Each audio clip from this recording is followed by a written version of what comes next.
Welcome to the Nourish Child podcast, a show about childhood nutrition, feeding kids, and dealing with the ups and downs of growing a healthy child. Here's your host, registered dietitian and childhood nutrition expert, Jill Castle. Hey friends, welcome back to the Nourish Child podcast. Jill here, your pediatric dietitian, mom, friend, and I hope you're all doing well.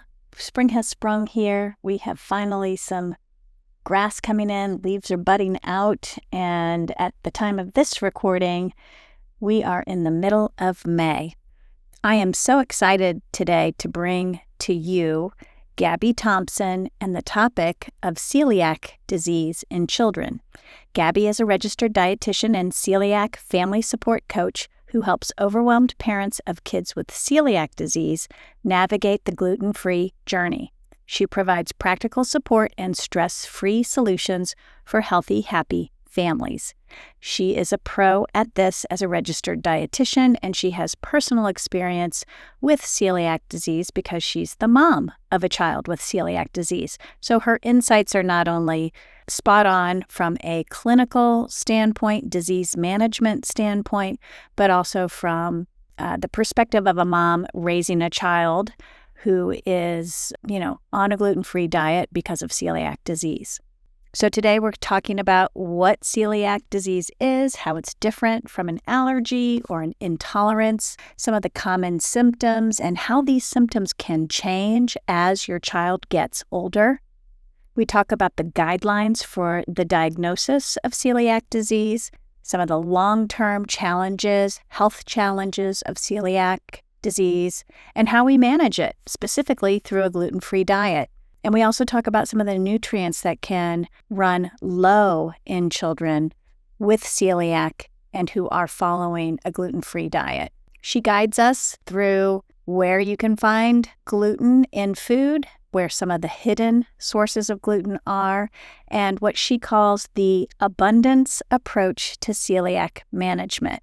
And of course, she gives us some great resources at the end of the show for you. So make sure you stay tuned and listen to the full episode. Plus, I have a little announcement for professionals out there who listen to this show. So stick around and you're going to hear something really good. Okay, here's Gaby. I hope you enjoy the show. Hi, Gaby. Welcome to the Nourish Child podcast. Hi, Jill. It's great. I'm really excited to be here. It's great to have you here. And we have met in the past, and you were telling me a really fun story about meeting at the Food and Nutrition Conference and Expo last October. And I have actually seen your work online and know that you are a terrific writer and also a celiac disease expert. Yes. And tell us a little bit about, as a registered dietitian, how you got into working with kids who have celiac disease. Yes. So there is a story attached to this, as there often is. So my daughter, Charlotte, was actually diagnosed with celiac disease in 2022, and she was 4 years old at the time. And so she was the first one in my family to be diagnosed. So I still remember viewing the results on my Mercy Hospital app and just being kind of shocked. But she had complained of stomach pain since the age of about 2 years old. And she would complain of her stomach pain like multiple times a day. And so I remember thinking, whatever she's allergic to, it's in a lot of foods. Yeah. And so the only thing I knew to do at the time on my own was to switch her to lactose-free milk, which helped a little bit with her symptoms, but I noticed that it just still continued. And so she not only had stomach pain, but she had like strangely colored stools. I mean, like bright green and pale white. And to be honest, taking her to the doctor and calling the nurses' lines for these things wasn't all that helpful to me. It was really hard to get doctors to take it seriously, and it could be because she didn't have a laundry list of symptoms. But I did push more for a gastroenterology referral, and I finally got one. And he decided to do an ultrasound and an x-ray, and they didn't find anything at the time. And he actually said to me, maybe her stomach pain is anxiety. Mm, And there's no way. I thought, my child, she really is not an anxious child. Like, I know her. yeah. So thankfully, he said, well, let's do an upper endoscopy. It'll help us better figure out what's going on. And at the same time, while she's under anesthesia, we can do blood work. And so I was really surprised to discover, yes, it was celiac disease. And it also explained why she had lactose intolerance. Hmm. She had iron deficiency anemia. Mm, Well, her intestines were at the beginning stages of damage to which mm, she wasn't producing higher levels of lactase, the enzyme, and then she wasn't able to absorb her iron. And yeah. so we actually caught it early, Mm, thank God. And the doctor kind of mentioned, if we hadn't caught it early, around second grade, she would have had more problems. yeah. So for listeners who, are mostly parents uh, on this show and some professionals, can you explain what celiac disease is and how it might differ from a wheat allergy or even gluten intolerance? Yeah, that's a great question. So, celiac disease can be mistaken for food allergy, but they're two different medical conditions entirely. So, celiac disease is an autoimmune condition where gluten, which is a protein found in food, is the known trigger. It actually is the only autoimmune disease that has a known trigger. So, when a child with celiac disease eats a food that contains gluten, let's say it's a cookie or pasta or bread, the body identifies gluten as an intruder and Uh-huh. attacks it, which causes damage to the small intestines. Uh-huh. So the intestines are lined with what we call villi, which are these like finger like projections, and they're responsible for nutrient absorption. So if you imagine like a plush, shaggy carpet, that's kind of like what these villi are. And so when they're damaged, these villi kind of start flattening out. So Mhm. now imagine like a linoleum floor. And so there's this inability to absorb nutrients efficiently, which can lead to deficiencies, developmental issues, and a lot more too. Mhm. So that's celiac disease. And it runs in families. So there is a Okay. genetic component to that. Yeah. Yes. So gluten intolerance is also known as non celiac gluten sensitivity. And it's a condition where gluten does trigger symptoms, but they're not damaging to the intestines like we do see in celiac disease. But the symptoms can definitely be similar. So you don't have the shag carpet turning into linoleum with a gluten Yes. intolerance, but you might Yes. have the stomach pain. You might have Yes. some of the other symptoms that we'll talk about here next. Okay. Yes. Correct. And there's inflammation there as well. Okay. So when a child does have a wheat allergy, so when they eat wheat, their body's IgE antibodies do recognize it as a threat and triggers a reaction that can cause symptoms like we see like hives, could be shortness of breath. But a child with a wheat allergy can still eat gluten containing foods. They just have to be wheat free. So Mhm. gluten is found in wheat, barley, rye, and some oats. Mhm. Yes.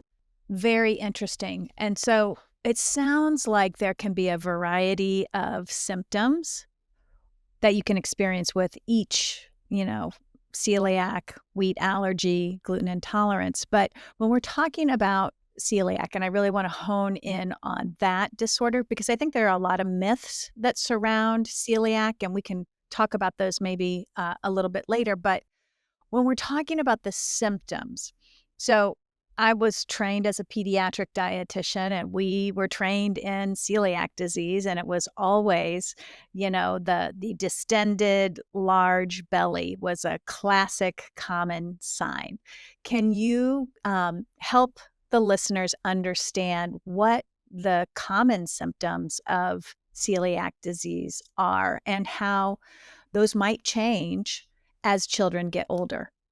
Yeah, Great question. So it's funny with celiac disease. There are actually over 250 symptoms associated, so it can be very tricky to pinpoint. It's often called like a chameleon. So some common symptoms are low appetite, gas, poor growth in children, diarrhea, vomiting, constipation, pale stools, belly pain, and then that swollen belly that you spoke of. So other symptoms include fatigue. You'll see iron deficiency anemia, skin rashes, even the teeth can present with damage or discolored tooth enamel. And there even can be neurological symptoms, so ADHD, ataxia, depression. However, the neurological symptoms are more commonly seen in adults. Mm-hmm. And symptoms can vary with age. So you Yeah. might have younger kids who get more irritability, Mm-hmm. then you might have older kids who experience delayed puberty. And Mm. so older children may already present with autoimmune diagnoses like type 1 diabetes or autoimmune thyroid disease, which would increase the risk for celiac disease in their future. Mm-hmm. So for kids with celiac disease, the later the age of diagnosis, the greater the chance of developing another autoimmune disorder. Mm-hmm. That's incredible, really, because there's so many autoimmune disorders out there that seem to be, again, a chameleon of symptoms and really hard to pin down.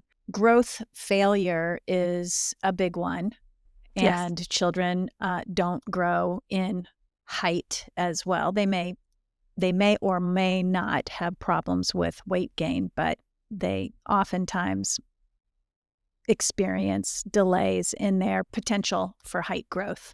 Yes.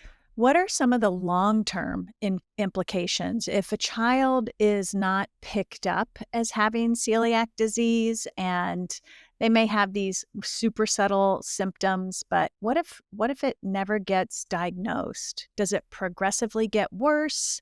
Are there medical complications long-term? What are we looking at? Yeah, early diagnosis is so critical. And that's because if it does go along untreated, there are a whole host of very serious complications for kiddos and for their future. So we might see osteoporosis or osteopenia, gallbladder issues, heart disease, infertility and miscarriage as well, lactose intolerance, of course, and iron deficiency anemia, malnutrition, those neurological symptoms that I kind of mentioned earlier, which could also include dementia, seizures, um, small intestinal cancer, Yeah. non-Hodgkin lymphoma, more vitamin and mineral deficiencies, liver failure, pancreatic insufficiency, even. So there are a lot of things that can come with untreated celiac disease. Do you happen to know the percentage of children who live with celiac disease? What's the prevalence rate? That's a great question. I'm not sure of that answer, but I know it's about 1 in 100 diagnoses for Okay. people right now. There are a lot of people that are not diagnosed, a lot of kids and adults that are walking around undiagnosed because many don't have symptoms. Mm, So that's a huge problem too. mm. Yeah. I mean, if you're not having symptoms, how you wouldn't think that anything was wrong. Exactly, exactly. So you often see children and families that do present with some symptoms, and then everybody else is tested. All their siblings are tested because they need to be, since it does run in families. Then you'll have siblings who test positive for celiac disease, but they were asymptomatic. Hmm. You know, the other thing I think that people find super confusing about celiac is this reality that you can have diarrhea as a symptom, but you can also have constipation as a symptom. And because those are so polar opposite, I think it's very confusing for people to pick it up as like, I don't think that people generally think that constipation can be a symptom of celiac disease. Can you dive into that a little bit? Yeah, you dive into like the differences there for families looking for those Why symptoms. might celiac cause constipation and or diarrhea? That's a really great question. And I would answer with saying that in celiac disease, we do see problems of the gut. And so we see bacterial imbalances. And so Uh-huh. you might have someone who presents with a gut that has a dysbiosis. So they might have more flora that are inflammatory versus like the healthy gut bugs that we would like to see. Uh-huh. You also have leaky gut issues where you have toxins, different things that can release into the bloodstream. And so this kind of imbalance in the gut can cause and create different symptoms like diarrhea, like constipation, and everybody's going to have a different balance of what that looks like. So Yeah. I would say that's probably why. Yeah. Yeah. What are so say a parent is out there listening to this show and they're like, "Huh, I wonder if my child has celiac." How would they go about looking for a diagnosis, and what are sort of the guidelines right now for diagnosing celiac disease in kids? Yes. So a parent would want to get a referral from their pediatrician to see a gastroenterologist. And the way celiac disease is diagnosed is through blood work and an intestinal biopsy. So, for most diagnoses, both are required. However, some blood tests may come back so high that a biopsy could be a personal choice at that point. If a parent wants to know, like, what is the level of damage to the intestines that they're dealing with? So, it's important to know as well that children must be eating gluten to be tested for celiac disease, or the test results can be inaccurate. So, before parents do anything, if they do suspect that their child could have it, they need to continue to feed their child until the testing is complete. Mhm. So a blood test first and foremost, and that Yes. sounds like it's a pretty good indicator. Yes. If a blood test comes back with 0, say the result is very, very low, Yeah. could a child still have celiac? That's a great question. So I would say the next step would be if they still suspect that they might be at risk, they would probably need to get genetic testing Uh-huh. done to know if they even have the genes that are specific to celiac disease. Because maybe they do have the genes and maybe they test negative for celiac disease because it's just not present at the moment. Mhm. Something hasn't triggered the disease process to happen yet. And so they could have celiac disease in their future. Got it. Yes. And just because, and I'll clarify too, just because somebody has the genes associated with celiac disease does not mean they will go on to develop it. They might Okay. not. Yeah. Mhm. Yeah. So let's say a child gets diagnosed Mm. with celiac. Yeah.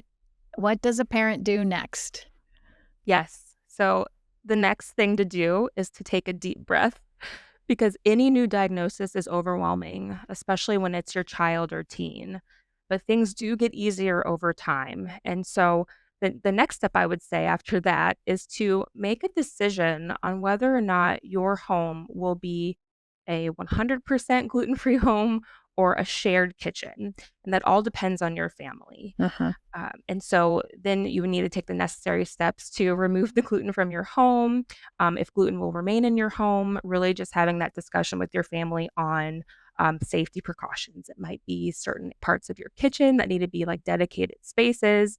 It might be different colored cutting boards specific to that child who is gluten free. And then really trying to find and establish some support systems, whether Mhm. they're local or virtual, because this diagnosis can be very challenging Mhm. to navigate and a very heavy burden at the beginning. Yeah. Yeah. And so nutrition obviously is a really big consideration. Walk us through what a gluten-free diet looks like for families. And also, are there particular nutrients? You mentioned iron deficiency previously, but are there other nutrients that parents should be really hyper vigilant about? Yes, yes. So the gluten-free diet looks like really making sure that you're adding in whole food nutrition. So fruits, veggies, gluten-free grains, meat, poultry, fish that are free of any additives. Very much just focusing on which foods are naturally gluten-free before adding in any gluten-free products, from the stores. And so in the gluten-free diet, there can be a lack of many nutrients. So that could be iron, zinc, vitamin D, calcium, B vitamins like B6, B12, folic acid. And so to help fill in the nutrition gaps, I often encourage a gluten-free multivitamin to help out because you're often dealing with these nutrient deficiencies that could be present, low appetite in kiddos, maybe low acceptance of new gluten-free foods that they're not familiar with. And since we've removed wheat, barley, and rye from the diet, these were sources of many of the nutrients that I've stated already. Many fortified foods are not gluten-free. And so Uh-huh. we really need to maximize their eating in the food offered and the foods that are offered so that they can get what is missing from these. So another concern as well is that kids and teens with celiac disease can have a low fiber intake. Mhm. And so on a gluten-free diet, we really have to take special care to offer and introduce foods that are gluten-free and also are rich sources of key nutrients. So these foods will be gluten-free grains, of course, like quinoa, might be brown rice, amaranth, beans, lentils. It might be bean or lentil-based pastas. Mhm. Veggies might be seeds, nuts, meats and proteins. And so we also want to, take a look at the nutrition label and try to introduce foods that have a greater nutrition value. And a good example of that is when choosing a gluten-free bread, like maybe we can look at the ones that have more iron in them versus the ones that do not. Yeah. Is iron deficiency a pretty common nutrient deficiency with celiac, particularly on diagnosis? It is. In Yeah. fact, for many kiddos, they might be diagnosed with iron deficiency anemia that might signal the doctor to want to check for celiac disease too. So that Mm. often comes before it. Yeah. Yeah. So when a parent is out there navigating the grocery store, where, what foods might be sources of hidden gluten? Yeah, great question. Because there are a lot of things that you might not really think of. Like it could be certain dressings, chicken broths, might be soy sauce or teriyaki sauces, even certain candies can have gluten kind of hiding out. And even multivitamins can have wheat in them as well. So those are kind of some sneaky ones that parents might not realize. So reading labels is very crucial. And I will say too, especially when speaking about younger children, there are other non-foods that do contain gluten. One great example is Play-Doh. A lot of kids play with Play-Doh. That is a gluten containing item. And so we really want to make sure that, especially for kiddos that are still putting their hands in their mouths, that we switch to a gluten-free alternative. Gluten can also be found in body products like shampoos, body washes, chapsticks. I know my daughter, there was gluten in her hair gel. We didn't know for quite a while, but she had some severe scalp itching for a long time. And there was one day I was doing her hair and I just glanced over and wheat protein was just glaring me in the face in front of that container. And I couldn't believe that I had overlooked that, but you don't think about it. Yeah. Yeah. I imagine that you, as well as other parents that might be navigating celiac disease with their children, you get your foods that work in the diet. But manufacturers can change their ingredients. In fact, they do it, I wouldn't say often, but it's not uncommon for a manufacturer to change their ingredients. So what advice do you have for parents regarding being vigilant with, reading those ingredient labels? Yes, it's a great question. I would say just always get into the practice of being that like nutrition detective. Always be looking at the labels, even if they are the same foods that you often get, because you're right, they do change. And I think the other thing too is being a part of a Facebook community for celiac kids, because you'll have parents that will post, oh, here's a heads up, this label did change. And so I think that's really important too to stay in the know. Another thing too to do is to follow the gluten-free watchdog because she does a lot of reviews on different foods and she does testing for gluten in them as well. So I think it's also being a part of a page like that where you can have greater awareness of different products and what they have in them. Yeah.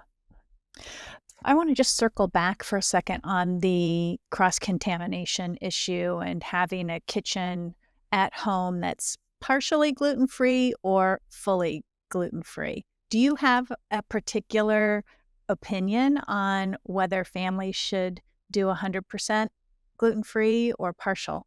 And does it based on, does age have anything to do with that?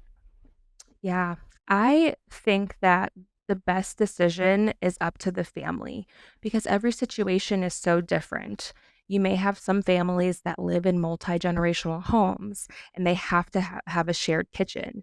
You might have other families where they just have one child and that child has celiac disease, and so they can do an 100% gluten-free kitchen. Then you have other families who have multiple kids, and maybe two out of the six kids have celiac disease, so they may choose to do a split kitchen. And there's lots of other factors that come into play with that decision too. And finances is a big one because gluten-free products are more expensive. So I would always encourage families that to make that decision just based on their own family because it's definitely a personal decision and no right or wrong one for Yeah. sure. Yeah. So kids love to snack.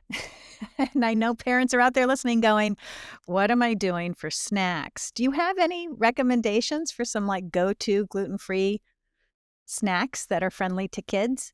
Yes, I do. So some of our favorites, we are big fans of popcorn with olive oil and salt. We just love that as a snack. And lately, one of the big winners with my daughter has been making these gluten-free oatmeal energy bites. So you make them with gluten-free oats, and you use your favorite nut butter, chia seeds, honey, and chocolate chips, and they last for several days in the fridge. They're just really easy to pop out, and that has been a really, really great snack because it has some sustaining power, right? You've got the healthy Yeah. fats from the nut butters, you've got the oats for some added energy, and so those have been big ones. Yeah. But a couple other things we love are very just simple things. It might be cut up strawberries and some cream cheese. It Uh-huh. might be cucumber slices with cheese cubes. We love making like pumpkin muffins and things like that with our favorite gluten-free flour. So those kinds of things tend to go well for kiddos. Yeah. When I opened my first private practice back in 2008 in Nashville, celiac and gluten-free diets were really, it wasn't that they were unheard of, but we were in that phase of transitioning from being hospitalized when you were diagnosed. So back in the 90s, when a child was diagnosed with celiac, it was a hospital stay, kind of like with diabetes, it was a Wow. hospital stay. And then in 2008, when I was in practice, it was not a hospital stay. It was you got your diagnosis and now you have to go see the dietitian and figure out your nutrition plan and figure out how to manage this. And at the time, um, you know, gluten-free products were few and far between. Mm, And the ones that were out there were really nutrient poor mm, across the board. So there have been amazing strides in the last couple of decades around making gluten-free foods available in the marketplace, um, and and making them also more nutritious. Have you found that to be true as well? As, absolutely. Absolutely. Because there still are many gluten-free products that are not fortified because they're not required to be. But I do find that there are more options available that are high in nutrients. Take gluten-free flour, for example. You can uh-huh. definitely find gluten-free flours that do have added nutrition, just like other flours do. And so I think that that really does speak to the fact that things have changed in Mhm. the industry to make foods more nutritious for these kids. Yeah. Absolutely. So this idea that, you're deprived, or your child can't have the foods that every other child has or has access to. That's sort of a myth now, is that, am I on the right track there? Or is it still true that, children with celiac their diets are not sort of as opportunistic as children without celiac disease? That's a great question. So when families get diagnosed, they are so fearful that their child will never live a normal life and that they will always go without. But the truth is, it's not true. There are so many ways for kids to still enjoy the same foods as their peers, but just the gluten-free options. And so that just it takes extra planning, but it definitely can happen once they learn how to do it the best way for their kids. And the industry has just boomed. I mean, there's all sorts of gluten-free products out there. I'm always amazed. I love going to different grocery stores because they all offer different types of gluten-free products. And I'm just always amazed of what's out there and what continues to be provided by these companies. So we've definitely come a long way. You no longer have to just be eating rice, Yeah. rice and rice cereal. There are lots of opportunities there for kiddos and very kid-friendly options at that. I Yeah. think the biggest thing too is just understanding that that food is going to taste different than the gluten-containing counterpart. And so, kids and their taste buds, there's always a learning curve there when they try something new. So I encourage parents just give it time and try to have some patience when trialing out new things. Yeah. What, just some personal questions. What foods do you wish were available or that somebody would make, or maybe you yourself, if you could make a food and bring it to market that was gluten-free, what would it be? I love this question, Jill, because my daughter recently was just so upset because she misses goldfish and Cheez-Its, she said.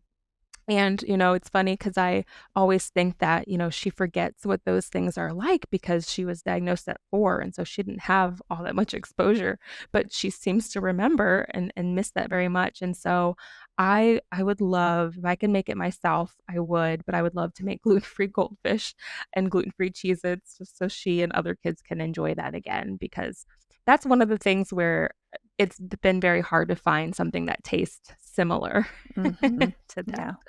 Yeah. And as a mom who is parenting a child with celiac disease, what are some of the greatest challenges that you face on a day-to-day Yeah. basis? Yeah, great question. So it's definitely navigating social situations where we are invited to somebody's house for dinner. That's probably one of the bigger ones because you have to be okay, like in a place where you're comfortable with asking that person, what will be served, just so you can provide something similar. Often people will want to go out of their way to make sure that she can feel included. And if that's the case, that's wonderful. But you really want to ask a lot of questions about how food is prepared. And you might not even trust that they're going to prepare the food the right way. And so that has been probably the trickiest part of it all is just those social situations. Things have been easier just with navigating school, birthday parties. We're just in this habit of packing food pretty much always when we're leaving the house just in case. And so, yeah, that would definitely be my answer. And I imagine at this point, your daughter is sort of accustomed to bringing food along with her to these social situations. But I'm curious, how did you handle or have a conversation? Maybe you had a conversation, maybe you didn't, because she was pretty young when she was diagnosed. But how would you advise a family to manage these social situations aside from what they can do? How would they handle the conversation with their child? What might you say to a child to sort of frame out this, we have to bring our own food? Yes, I think it starts with helping them understand what celiac disease is and what happens in their body when they are exposed to gluten. I feel like we really have to educate our own kids on what's going on with their own bodies to really give that evidence or that reason behind why they can't have the birthday cake at the birthday party and why we're bringing our own cupcake instead. And so I think especially for younger kids, older kids too, I think there's a lot of books, children's books out there, especially that do explain in a very fun way what's happening in the gut. Why does gluten cause these symptoms?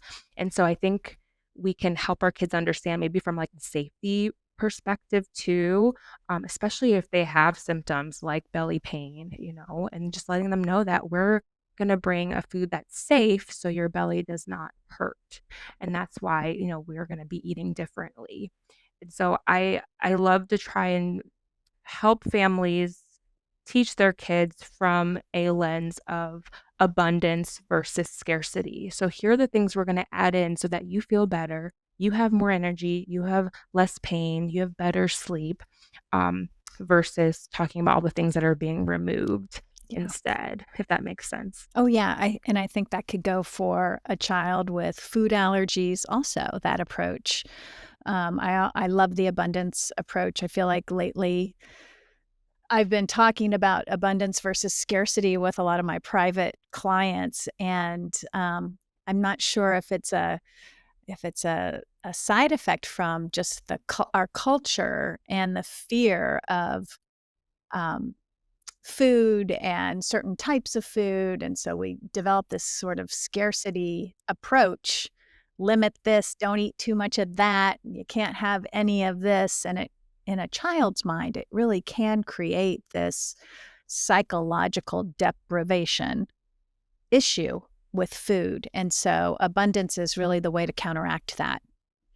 I fully agree with that because the diagnosis in itself is very anxiety inducing, especially to focus on like all of the limits and all of the can't haves. Mhm. And we do see a need for a lot of psychological support for these kiddos and for families, because ARFID and eating disorders, those things can also be associated. Yeah. So, are there scientific breakthroughs in terms of treatment or medications for celiac, or is still the primary mode of treatment to avoid gluten? Yes. So currently, the only treatment for celiac disease is to avoid gluten. But there are lots of research is happening in lots of places all over the world on celiac disease. And so, a couple things that might be on the horizon, but a lot of research is still needed. So, in Finland, they are studying a drug that may be used alongside a gluten free diet to help manage celiac disease. So, that's exciting. Very, very new still. Also, a recent study came out last fall, I believe, and the study helped researchers better understand the role of the cells in the intestinal lining and how the gluten attack doesn't just happen to them, they actually have more of an active role in triggering this immune response we see from gluten, which is really interesting. So they have been found to sort of instigate this reaction and causing the immune cells to overreact to the gluten fragments. Hmm. And so that research and that information may be helpful for therapies that allow people, including children with celiac disease, to eat gluten without triggering harmful reactions. Now, that's still at the very beginning of research, but it's pretty amazing that we're learning more and more constantly that could make a big difference in the future of celiac disease and treatment. Yeah. Wow. So, like food allergies, there's always, ongoing research and development. And just as a PSA for those of you listening, all of this research sometimes does change nutrition recommendations. Although for celiac, it's not changing those recommendations. A gluten-free diet and avoiding gluten is still the primary mode of treatment for celiac disease in children and in adults. As we sort of wrap this interview up, I know that several listeners would be interested in understanding and knowing what resources you recommend on this topic. And if you could share some of those, I'll include those in the show notes, but it would be great to hear what your feedback on that would be. Yes. So the National Celiac Association has a program for kids. It's called ROCK, which is an acronym. It stands for Raising Our Celiac Kids. They have many resources on their website, and they even keep a listing of gluten-free summer camps for kids, which Hmm. is very exciting. Beyond Celiac has a great podcast, which is called Celiac Straight Talk for those who love podcasts like me. And a couple other resources would be the Celiac Foundation website, and then Boston Children's Hospital also has a great website. They have a podcast as well called Raising Celiac. So those would be the top ones. That's my old alma mater. Is it Boston really? Children's, yes. Yes. Awesome. That's new since I was there. Okay, last question. What's the one thing you want every parent to know about celiac disease in children? Yes. One thing I want them to know is that healing of the gut does take time. So you'll have some kids start a gluten-free diet and they might start feeling better pretty quickly, while others can take like 6 months to feel better. Some might take even longer. So it can be a slow process. I always tell parents too that before diagnosis, if they do suspect something is wrong, to not give up on getting the answers that they're looking for. Yeah, that's great advice. Where can people connect with you, Gaby, if they want to follow up with you or check out your resources? Yes, so I run a free Facebook community for families called Gluten-Free Made Easy for Celiac Kids. So you can find me there. I also have a freebie for your listeners. They can download it for more information on helping with that transition to gluten-free living. Awesome. Send me that, and I will post those links probably on the YouTube channel. Okay. And folks, you can go over to YouTube and watch this video, or make sure you go to Apple Podcasts or your Android and listen in to the podcast. Thanks so much, Gaby, for coming on the show. Jill, thanks so much for having me. This has been such an exciting conversation. I appreciate it. Thanks, everyone, for listening to the Nourish Child podcast and this interview with Gaby Thompson about celiac disease. She has graciously given us 2 resources: my 4-step strategy for parents of newly diagnosed celiac kids to go gluten-free without feeling so overwhelmed. You can get that resource. It's a download digital guide. And you can also join Gaby's free Facebook community called Gluten-Free Made Easy for Celiac Kids. Those are 2 great resources. I will include those in the show notes over on YouTube. So you'll be able to find those links there, and you will also be able to find them on the Nourish Child, where there will be an article summary of this interview with Gaby, so you can find these resources there as well.